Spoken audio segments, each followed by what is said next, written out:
The media can't get enough of Trump aide Sam Nunberg. Social media goes crazy, and intersectionality makes people even crazier than usual. I'm Ben Shapiro. This is The Ben Shapiro Show.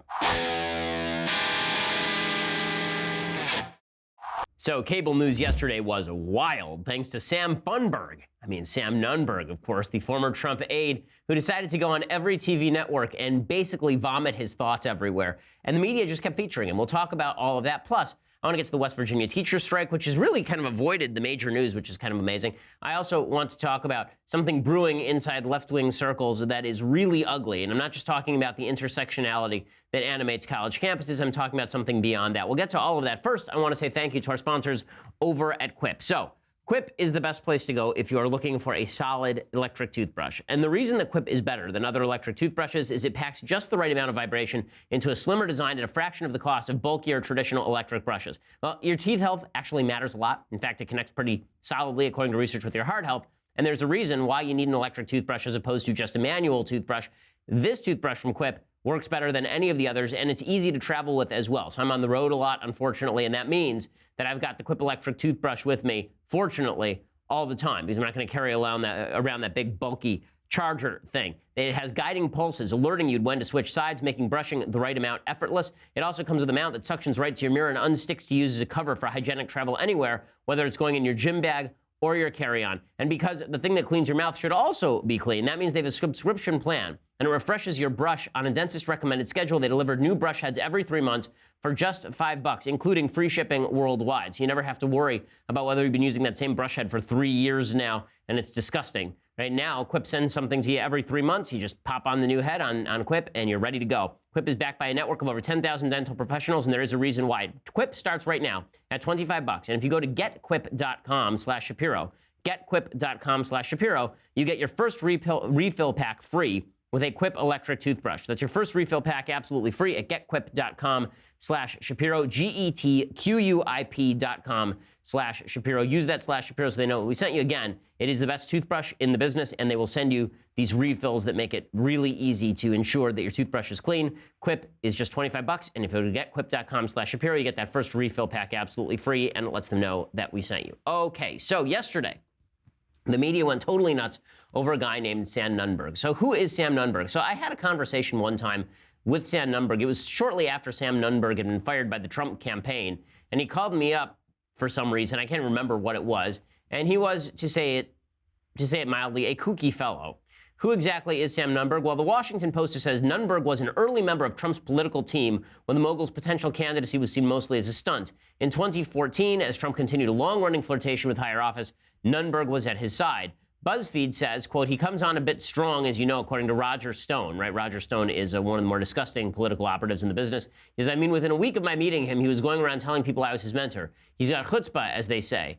Well, Nunberg is 36 years old, and he picked up a law degree from Touro College in 2009. Apparently, according to BuzzFeed, his first foray into presidential campaigning came in 2007 when he worked as a volunteer for the Romney campaign while attending law school. And he was put in charge of organizing turnout for the New York City GOP straw poll, and he helped pull up an upset win for Romney over Rudy Giuliani. He then went to work for the American Center for Law and Justice, which is a Christian conservative legal foundation run by Jay Sekulow, who works for Trump right now. And, of course, he has made the rounds in the media. He was ousted in the middle of the last campaign by the Trump campaign. The campaign apparently thought that he was a destructive person. Hope Hicks said, quote, he's a highly self-destructive individual who makes routine calls begging for his job back. This is the interview of a desperate person who is trying to hang on and stay relevant. The Trump campaign downgraded him to low-level part-time consultant at the time of his firing. His first meeting with Trump apparently is on tape. This is from when he was a kid, and apparently he met Trump at a WWE event, which is perfectly fitting. Here is tape from that time. Donald Trump invited the young Sam Nunberg right into the heart of the action. I'll give Hogan a job in Hollywood. He can drive my limo. We were sitting right behind Trump, and he had us move to the first row at another section. And it was actually funny because I ended up getting on the video for WrestleMania with my father. We were doing like the bushwhacker. You know, Gorilla, I noticed you the other night walking through the casino looking like that. So there is Sam Nunberg, very young Trump political advisor. And apparently he was sued during the last election cycle. Trump sued him for like $10 million, claiming he broke a confidentiality agreement or at least threatened to sue him. So, yeah, Sam Nunberg is a colorful character, to say the least. Well, He's now being investigated by the Mueller investigation because the Mueller investigation is talking to every single person ever, including, they haven't talked to me, but I think I may be the only person in America they've left to talk to. So they want to talk to Sam Nunberg. So Nunberg decides that it's worthwhile to go on every television show he can possibly find and go kind of crazy. So he goes on MSNBC and he explains that if Mueller wants to interview him, he's not going to do the interview. In fact, he doesn't mind being sent to jail. No big deal. So it starts off with this on MSNBC. If they're trying to build a case against Roger, I'm not going to be part of it. I'm not. Roger didn't do anything. Roger didn't do anything except get treated like crap by Donald Trump, the president. You keep saying you don't think there'll be a consequence. What if the consequence for that is going to jail, Sam? They're not going to send me to jail. You know what, Mr. Mueller, if he wants to send me to jail, he can send me to jail, and then I'll laugh about it, and I'll make a bigger spectacle than I am on your TV show right now. Well, sir, I don't know what they're going to do.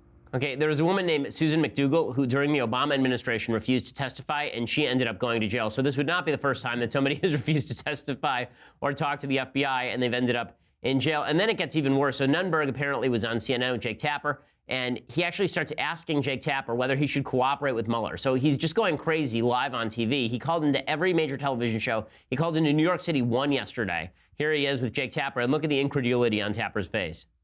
And we want to hear your side of it. Do you think I should cooperate with? Should I spend 80 hours going over my emails, Jake? If it were me, I would. I mean, if you're just asking my opinion, just because it sounds like a pain, but he is the special counsel, and he does have the long arm of the law. Why do I have to produce every email? I talk to Steve Bannon and Roger Stone 8 times a day. Do you know what I mean? Why do I have to go over it? Why do I have to send them every email? Sometimes life and special prosecutors are not fair, I guess. I would cooperate were it me, but, you know, I'm a different breed of cat. Jake Tapper just puzzled by life right here. And then Sam Nunberg calls into another show, and he explains that President Trump really didn't go far enough during the campaign, that President Trump should have had Bill Clinton's alleged illegitimate black child at the debate. This is him calling into MSNBC and talking with Katie Tur. It wasn't some smart idea that we had for us to be fired, and then we were going to get the emails from Russia. If Roger and me were there, Katie, we would have had the Benghazi parents there at the first debate. We would have had Bill Clinton's illegitimate black child there at the second debate, and we would have had the women there. Okay, so he was just going wild on TV. Yesterday, he calls Sarah Huckabee Sanders a fat slob. He suggests that there's something there to the Trump-Russia investigation. He says he's not going to talk to Mueller, but he thinks that there's something going on with the Trump-Russia investigation. He thinks that Trump probably colluded with Russia. Here's Nunberg yesterday saying that Lou Dobbs and Jeanine Pirro and Sean Hannity are going to be very embarrassed when all of the Trump-Russia stuff comes out. And by the way, you're going to be fine when it comes out what he did. But people like Sean Hannity, Lou Dobbs, Jeanine Pirro, they're going to be very embarrassed when it comes out. Yes. All right. Yes. So the big question here was, is Sam Nunberg a crazy person? Right? That's what everybody who's watching yesterday was watching this go on, and they were thinking, is this person a crazy person? And if he is a crazy person, is it moral to put a crazy person on TV just to get President Trump? And you can see that members of the media themselves, people who are interviewing him, are suggesting that he's either drunk or high or crazy on TV yesterday. Ari Melber over at MSNBC actually asked Sam Nunberg if he's feeling stressed out, because he says people are worried about you, Sam. You and I have both been around these types of situations, these types of probes. They can be very stressful, even for people who are completely innocent, did nothing wrong. It can be stressful. How are you holding up, and do you want to take more time to think this through? Could you change your mind? I'm not going to answer something so wide as this. This is so ridiculous. I'm not going to give them every email I had with Steve Bannon and Roger Stone. I communicate with them every day. And are you feeling okay? Are you feeling stressed out by this? No. And I'm feeling I want to see what Mr. Mueller does. It's never been done before. Okay, and then he goes on Aaron Burnett on CNN, and Aaron Burnett says, you smell like you are drunk on the air right now. Like, this is an actual thing that happened on TV yesterday. But, you know, I've interviewed you before. You're sitting very close to me. Yes. We talked earlier about what people in the White House were saying about you. Yeah. Talking about whether you were drinking or on drugs or whatever they had happened today. Talking to you, I have smelled alcohol breath. Well, I have not had a drink. You haven't had a drink, so that's not. No.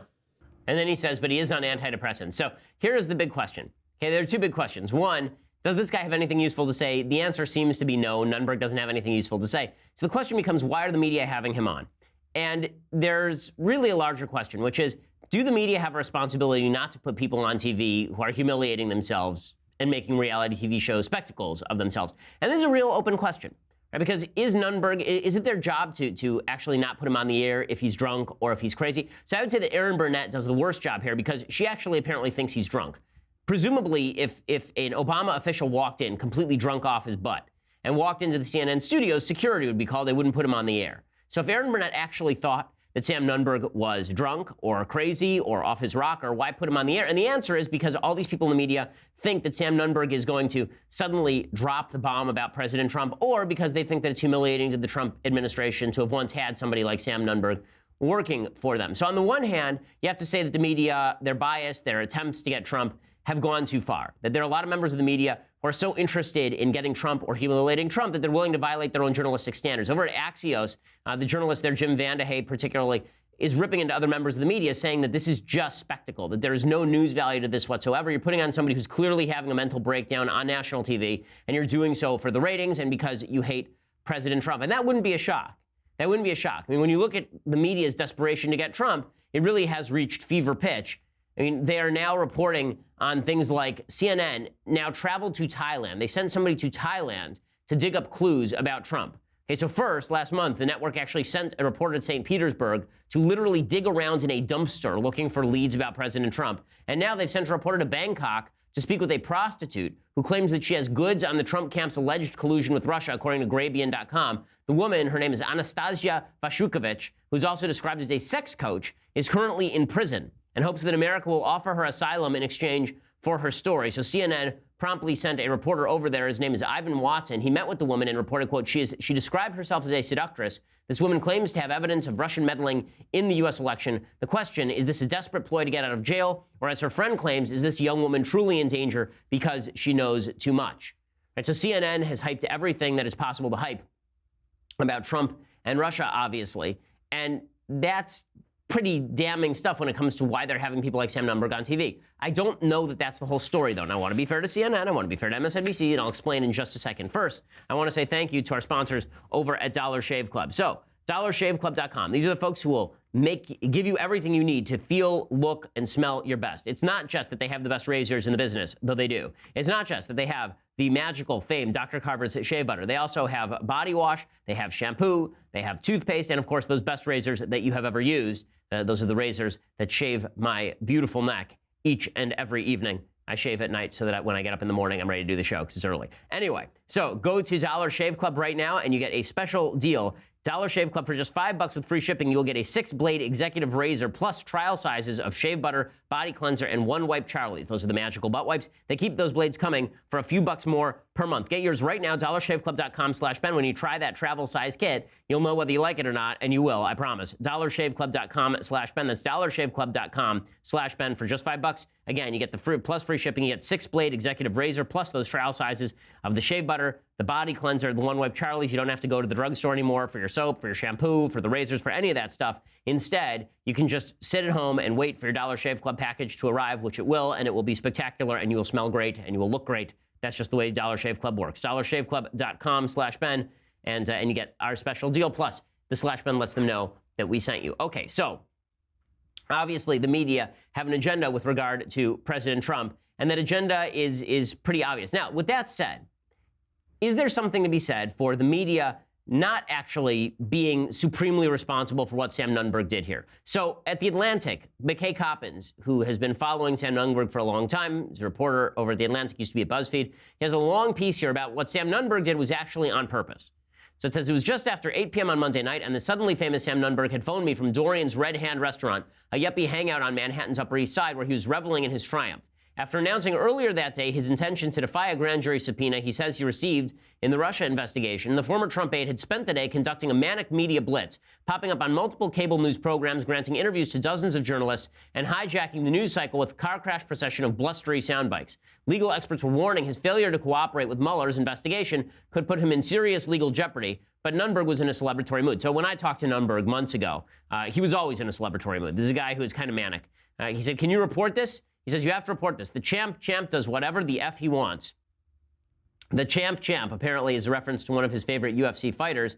And apparently He was alternating between an unalloyed bravado and a kind of meta amusement. So what exactly was he doing? Was he doing? Apparently, the mystery of his motivations had hovered over the day's astonishing events. Theories attempting to explain his bizarre behavior had proliferated quickly, according to Coppins. Some believed he was responding to being caught in a genuine conspiracy, auditioning for immunity perhaps, or covering up crimes committed by allies in the president's orbit. But here's Nunberg's own explanation. After being ordered to hand over his past private correspondence with several former Trump advisors, he was sorting through his inbox Monday morning and determined that complying with the subpoena would be an intolerable hassle. He said, after all, I have a life.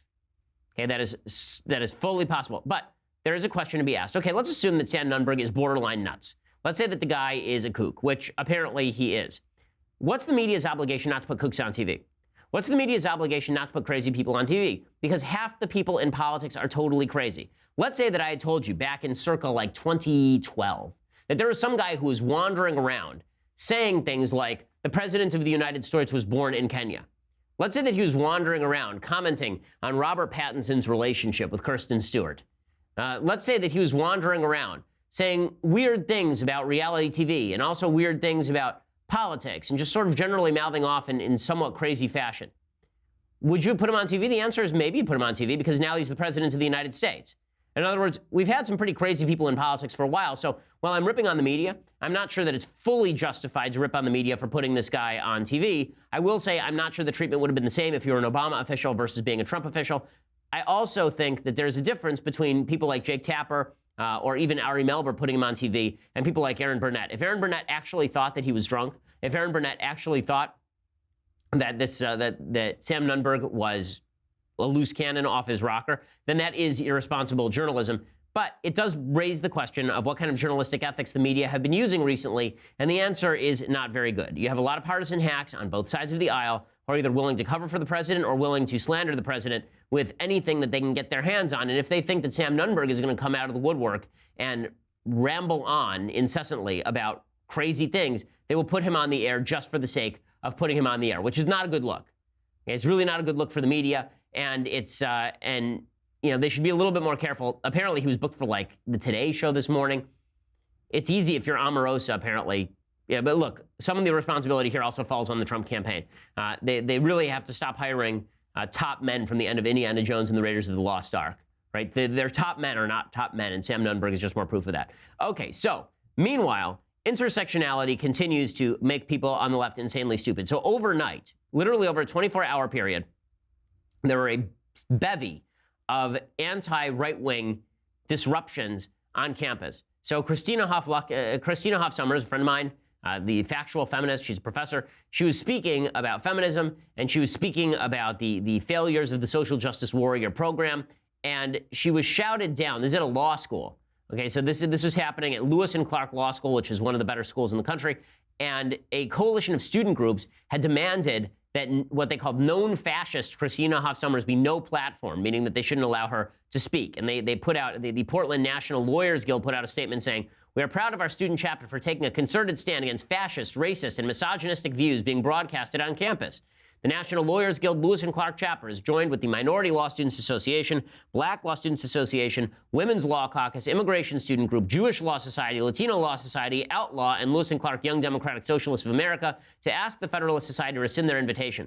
They did not rescind the invitation, and Christina Hoff Sommers showed up anyway. I really like Christina. She is a charming woman, and not only is she charming, she's also quite intelligent and has a lot to say.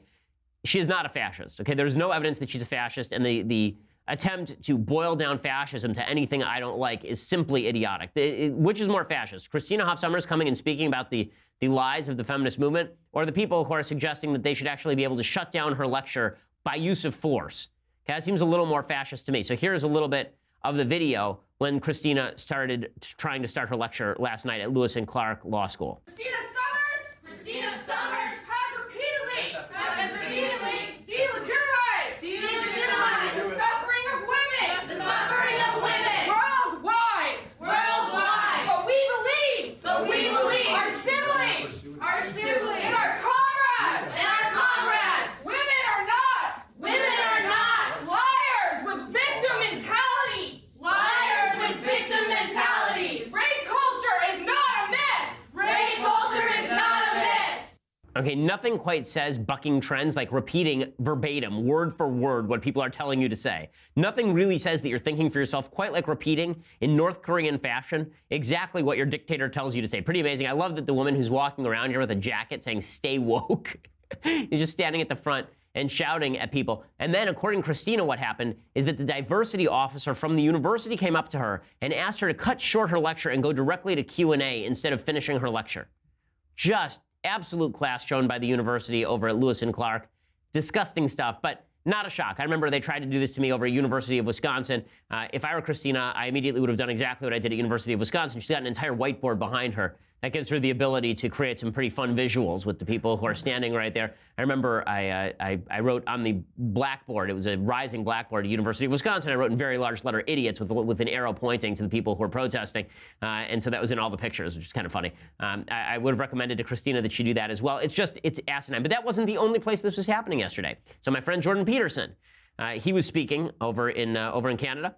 I'm trying to remember which university this was. And while he was speaking, it was Queen's University. And while he was speaking, people started banging on the windows, trying to shatter the windows at this church. I mean, it's happening in Grant Hall, I guess. So I'm not sure if it was a church or if it was just a lecture hall. And people started banging on the windows, people attempting to stop the lecture.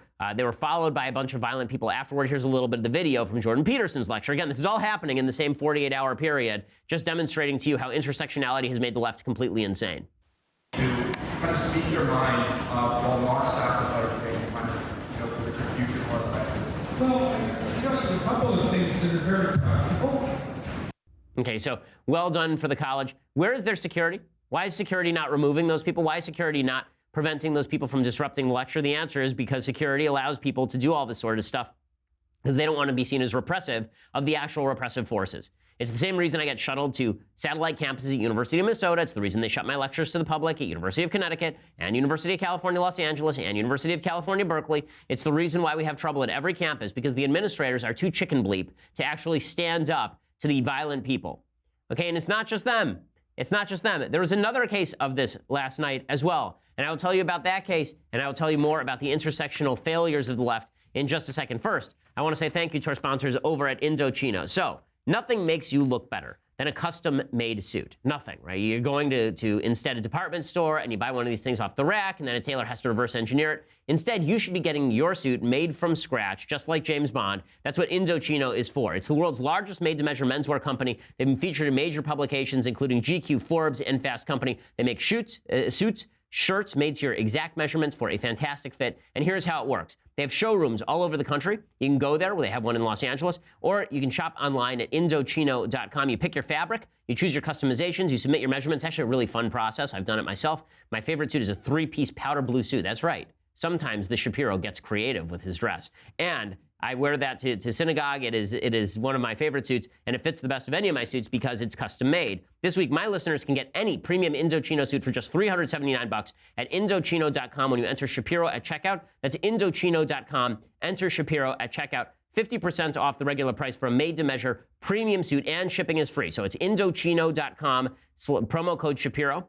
Okay, so again, Indochino, Indochino, Indochino.com, promo code Shapiro. And again, any premium suit, $379 and free shipping. It's an incredible deal for a suit that's going to fit you better than anything else you're going to be able to get. Use that promo code Shapiro to make sure you get the $379 deal. Okay, so it wasn't just Christina. It wasn't just Jordan Peterson. It was also Yaron Brook. So Yaron Brook is an objectivist, meaning that he is a devotee of Ayn Rand. I find his thought really interesting. He and I disagree about some things, obviously, because I'm not an objectivist. I think that Ayn Rand is great on economics and not great when it comes to extending her philosophy to personal relationships. But in any case, he was speaking at King's College, I guess, and he in Britain, and an Antifa mob showed up and shut him down. So here's what that looked like.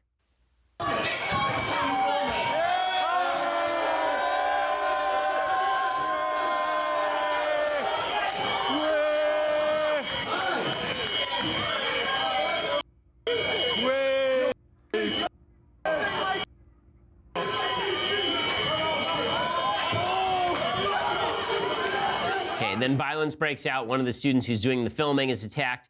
Just wonderful stuff. According to the Examiner, this is the London Examiner, I believe, the violent protests also broke out outside after around 200 students were turned away when King's College decided to prevent non-students from attending the event. Again, King's College did exactly what so many colleges have done to me. They've suggested that people should not be allowed to attend from the outside world. Students told the examiner they believe King's College turned a blind eye to the Antifa members because they disagreed with the content of the speech, but they couldn't legally prevent Yaron Brook and Sargon of Akkad, who's kind of a YouTube figure, from speaking on campus. Students who waited outside the auditorium became enmeshed in a protest. The school knew was coming, and Antifa released smoke bombs and threw punches. Students were in the line of fire. One student told the news organization, quote, "I feel strongly the university caved into the Antifa protesters. They need to protect speech and not prevent people from joining peacefully. They changed criteria just 2.5 hours prior to the event, despite it having been scheduled for months. I'm very disappointed in an institution, a top university in the world, acting cowardly like this." Okay, but this has become obviously the thing the left does. Now, why is the left so angry at Christina Hoff Sommers or Jordan Peterson or Yaron Brook and Sargon of Akkad? Why are they so angry at these people? Well, because all of these people violate the tenets of intersectionality. Intersectionality is the philosophy, it's identity politics. It's the philosophy that says your identity as a person is your group identity. You're not an individual, you are a group identity. So you're a black guy, you are not a person with individual viewpoints. And if you're a black guy, your viewpoint should be of the left, because otherwise you're not truly black. If you're a Jewish person, you must be of the left, because as we all know, Jews vote Democrat. And that means that if you're Jewish and you're not of the Democratic left, then you must not be a good representative of Judaism, you must not be a good Jew, and therefore we rip away your intersectional identity. Okay, the foolishness of this is pretty obvious and pretty astonishing, but unfortunately, it has infused the entire left. It really has infused a large portion of the left, identity politics predominating over meaningful discourse, And it's not just these idiotic students, these Antifa members attempting to shut down debate on college campuses. The most obvious example happened actually last night. So my good friend Bethany Mandel, who used to write over at Commentary Magazine, she writes for The Federalist on occasion, and Bethany does a podcast as well. So Bethany had one of the worst childhood experiences ever, right? So Bethany grew up dirt poor in a trailer park. Her mom died. She had to pull the plug on her mom when she was 16. Her dad committed suicide when she was 19. Her dad was a drug addict, apparently. And all of this is to say that Bethany's life story is not exactly a bed of roses. She converted to Judaism. She married my friend Seth. They have a bunch of kids. Really wonderful people. She wrote a piece for the New York Times over the weekend. I think it came out Monday, in which she talked about her experiences and why she owns a gun. And the reason she says she owns a gun is because when she was growing up, she was living with her mom. Her dad had already taken off. And somebody legitimately, they were living, I guess, in an apartment on the second story. Some robber put a ladder to her window and attempted to climb in her window, right, when she was a kid. And her mom walked in with a gun that she had, with a rifle that she had, and pointed it at the window and said to Bethany, "Move aside or you're going to get brains on you," basically. And when the guy showed up at the top of the window, she said to him, "You better run or I'm going to shoot you." And that was the end of that. And so Bethany said, Bethany got a lot of death threats in the last election cycle. She was not pro-Trump. And so she bought a gun in the aftermath of that. Well, Shannon Watt is a gun control warrior. Shannon Watt is a radical gun control advocate. And she decided to attack Bethany for being white. She said that Bethany suffered from white privilege. So do we have some of those tweets? This is 14. So Shannon Watt attacked Bethany Mandel. And what she said was, this New York Times paired this op-ed by a white woman based on her anecdotes of fear and paranoia instead of actual gun safety data with a photo of a woman of color. How dare the New York Times suggest that women of color and women who are white might have common interests when it comes to having a gun? I mean, never mind that there's an actual picture of a woman shopping for a gun right there who's a woman of color. Apparently, according to Shannon Watts, that person doesn't exist. But then she says that all Bethany is a white woman full of fear and paranoia. Not that she had a personal experience with somebody trying to break into her house, or not that she received death threats. Bethany is just a typical white woman, and if she really were not white, then she would understand the threat that guns pose. And then it gets even worse, right? She actually tweeted out a bunch of nastiness about Bethany. She suggested that Bethany was actually a racist, right? Shannon Watts actually suggested that Bethany was a racist for wanting to protect herself from neo-Nazis, which is just all class. And again, all this comes down to is that intersectional politics, right? All this comes down to is a nasty intersectional politics because, again, you know, Bethany's story has nothing to do with her color, but according to Shannon Watts, that is all that matters. She says that the problem with America right now is that people are making gun laws based on emotion, not data. And Bethany replied, I'm sorry, have you not been promoting the Parkland students' emotions for the last 2 weeks? Or are we only allowed to base decisions on certain emotions? And Shannon Watts suggested, quote, your privilege in feeling that a gun will make you safer is in part because you are white. CDC data actually shows the opposite about gun ownership. So Bethany says, a guy tried to climb in my bedroom and kill me when I was a kid, and my mom scared him off with a gun. And Shannon Watts' reply was, you only care about this because you are white. And then Bethany said, I took my mom off life support at 16, had my father hang himself when I was 19, and grew up in a single-wide trailer in Northrop's trailer park in upstate New York. Besides that, I've been truly #blessed, right? Shannon Watts replied, quote, again, your white skin makes you less likely to be at risk as a gun owner, regardless of your hardscrabble background. I guess you don't believe in racism. Okay, so suddenly Bethany doesn't believe in racism because she's actually been threatened by a guy climbing in her window. The intersectionality here is just astonishing. Intersectionality, again, making people stupid every single day. And I'm going to give you another example of intersectionality making people insane and stupid in just a second. First, you're going to have to go over to dailywire.com and subscribe. So for $9.99 a month, you can get a subscription to dailywire.com. When you do, you get the rest of our show live. You get the rest of the Michael Knowles show live. You get the rest of the Andrew Klavan show live. You get to be part of the mailbag, which we are doing here on Friday, and it'll be great. You're going to want to be part of it. So you'll get all of those glories for $9.99 a month. Plus, our next episode of The Conversation is coming up Tuesday, March 13th, 5:30 p.m. Eastern, 2:30 p.m. Pacific, featuring your favorite human, me, Ben Shapiro. Subscribe today to be a part of The Conversation so I can answer your questions in this hour-long live Q&A. My conversation will stream live on the Ben Shapiro Facebook page and the Daily Wire YouTube channel. It will be free for everyone to watch. Only subscribers can ask the questions. To ask questions as a subscriber, all you have to do is log into our website, dailywire.com, head over to the conversation page to watch the live stream. After that, you just start typing into that Daily Wire chat box, and I will answer questions as they come in for an entire hour. Once again, subscribe right now. Get your questions answered by me, Ben Shapiro, on Tuesday, March 13th at 5:30 p.m. Eastern, 2:30 p.m. Pacific, and join the conversation. If you want to get all of those things and the Leftist Tears Hot or Cold Tumbler, the world-famous, never-duplicated tumbler, $99 a year will do it. Go over to dailywire.com, become an annual subscriber, please. It always helps us.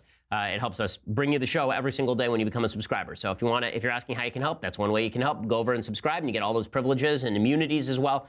If you just want to listen later, iTunes, SoundCloud, Google Play, Stitcher, YouTube, please subscribe. Leave us a review. It always helps. We are the largest, fastest-growing conservative podcast in the nation.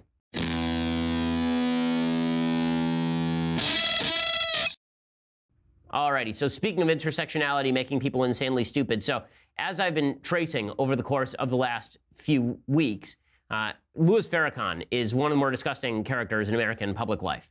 He is the head of the Nation of Islam. He is an open anti-Semite. He calls Jews satanic.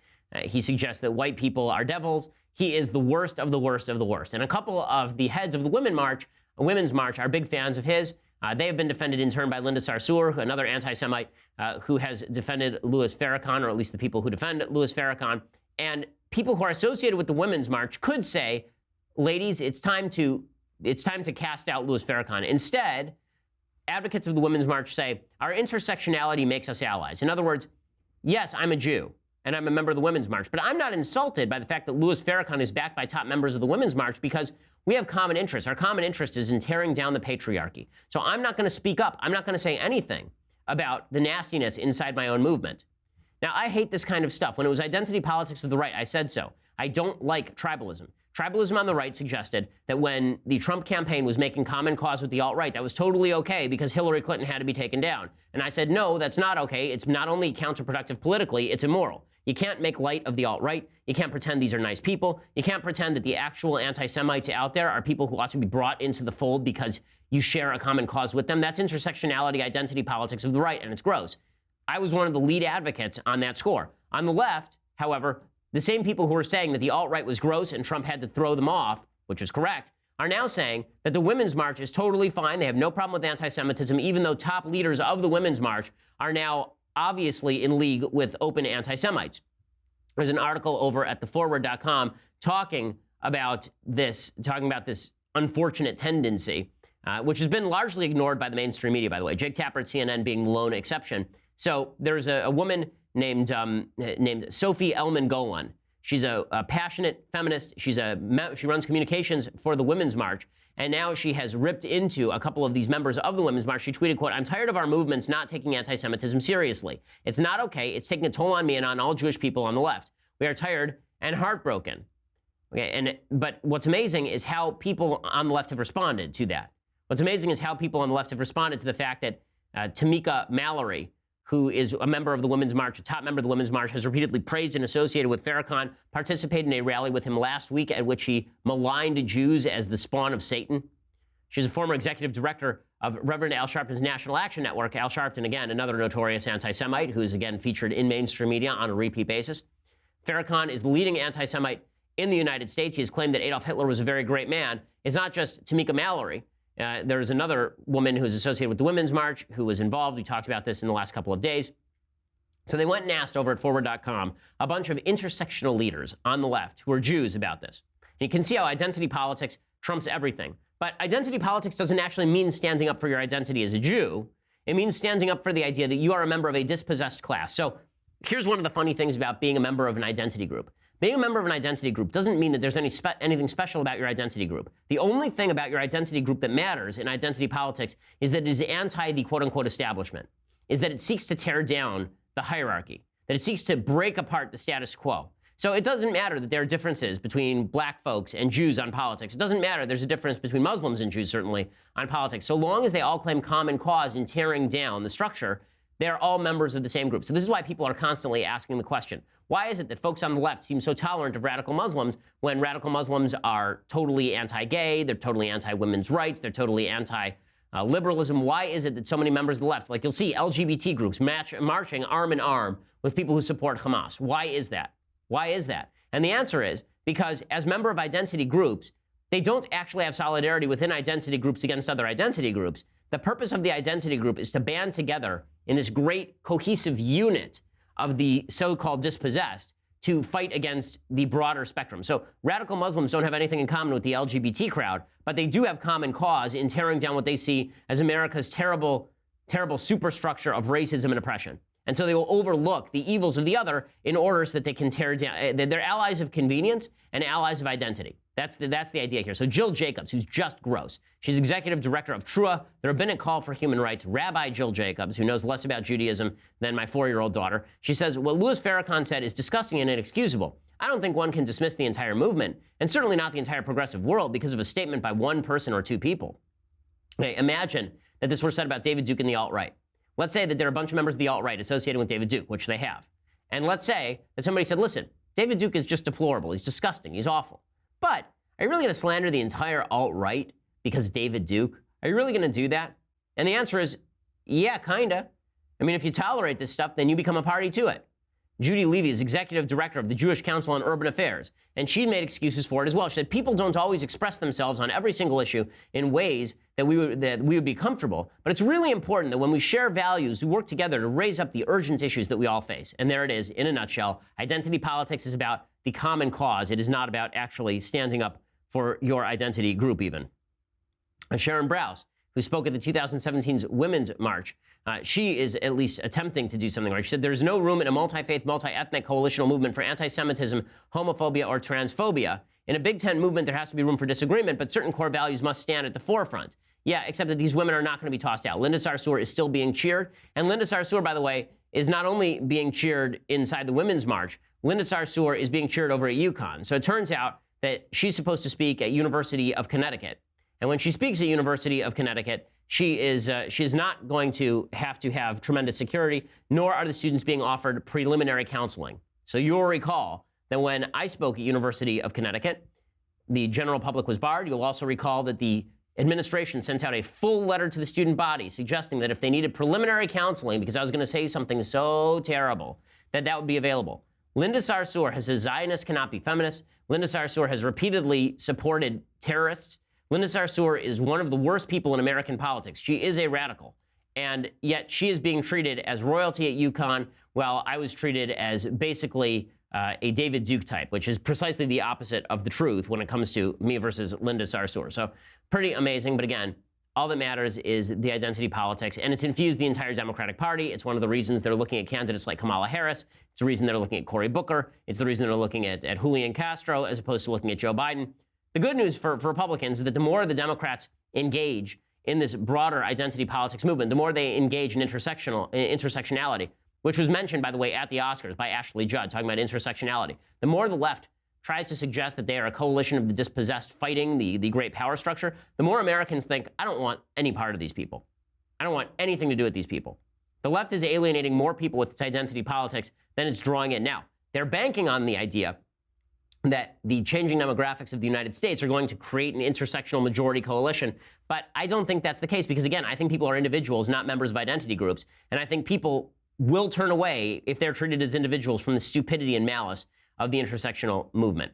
All right, so in other news, I wanted to point, today is normally a day when we would do deconstructing the culture. But instead of doing deconstructing the culture at the end of the show, I wanted to point out a bit of a controversy over The Bachelor.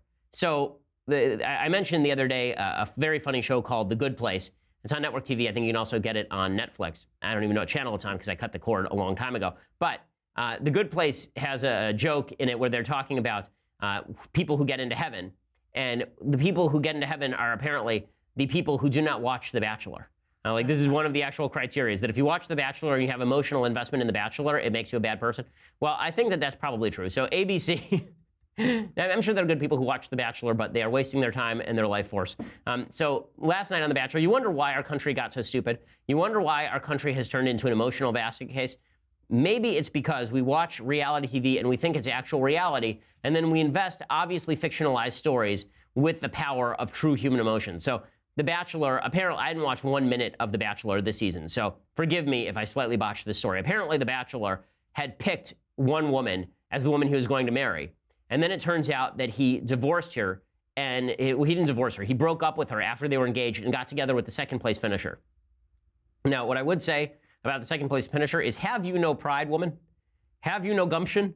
If a guy throws you over for another girl and then he leaves that other girl back for you, have you no sense of self-worth that you would go with that guy? But here's what it looked like on The Bachelor, and of course, this is exploitative television in every way. These people signed up for it, so it's hard to feel terrible for them, but it really is kind of yucky that so many people find meaning in what is obviously stagecraft. Do you want a few minutes to yourself, or do you want me just to go? I want you to go. Was it truly the most shocking finale in Bachelor history? Oh my. In a 3-hour special episode Monday night, viewers saw Ari Lyondike Jr. break up with Lauren Burnham. He just completely blindsided me. And he proposed to Becca Kufrin. I choose you today, but I choose you every day from here on out. Only to dump Kufrin in a raw, painful, unedited scene. You shouldn't have gotten down on one knee. He told her he wanted to try again with Lauren. I just felt the further along we got, the further I started drifting away from the possibility of trying it again with her. Well, yeah, because that's a normal relationship. And this may only be the start of the fallout. Franchise favorite Becca Martinez revealed Monday night that the 36-year-old had been sending her a few private messages. They seem harmless, but still, that is messaging an ex. Super duper classy, super duper classy. And then all of America gets invested in this kind of tawdry nonsense. And we wonder why reality TV star ended up being president. Okay, just a little bit of data for those of you who are fans of The Bachelor. In 20 seasons of The Bachelor, 12 men have actually popped the question on air. However, of those 20 seasons, 2 of the couples are still together, 1 is married. Okay, that is a worse ratio than people who are going down to the bar, getting drunk, and hitting on people. That is an awful, awful ratio. Okay, so it's a little bit better on The Bachelorette, apparently. The Bachelorette, I guess that they've had a couple of successes. So season 7, they had a success. Season 9, they had a success.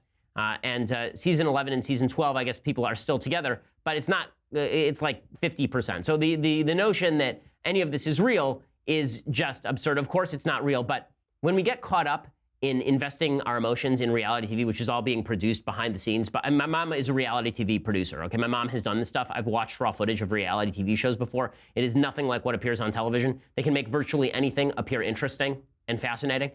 Reality TV is not. But it just demonstrates once and for all that there are a lot of people who are finding value in relationship stuff that has nothing to do with relationships. So I was asked a question recently at a college, I think it was at University of Minnesota, about whether a leftist should date a conservative. Now what I said is, if you're dating for marriage, which is supposedly what The Bachelor or The Bachelorette are about, if you're dating for those things, the first thing you should be talking about is values. Has there ever been an episode of The Bachelor or The Bachelorette where people actually talked about values? where they actually talked about what they wanted their lives to look like? Or is it more just, we'll jet set off to the most romantic location, and then we will hang out together until we fall in love? And we'll wear really sexy outfits and go in the jacuzzi together. Again, all of this is really dumb. None of it is built for relationships, but this is what relationships have become. And then we're surprised when people imitate what they see on TV and ignore values in relationships. No wonder people are not sticking together. They're not sticking together because we have a stupid idea of how adult relationships are supposed to work, largely promulgated by the media. Okay, time for some things I like and then some things that I hate. So, things that I like, since we did The Good Place yesterday, I figured we'll do some heaven-themed stuff this week. So, an underrated movie, What Dreams May Come with Robin Williams. The visuals in this movie are really what make it interesting. Anytime you watch a Robin Williams movie, it's really sad to watch Robin Williams movies now, obviously because of what happened to him. But it's what he did to himself. But it's the movie is quite moving, and I think that it works. Max von Sydow is in it. Here's a little bit of the trailer. I'm a doctor. Don't move. The moment that comes for everyone.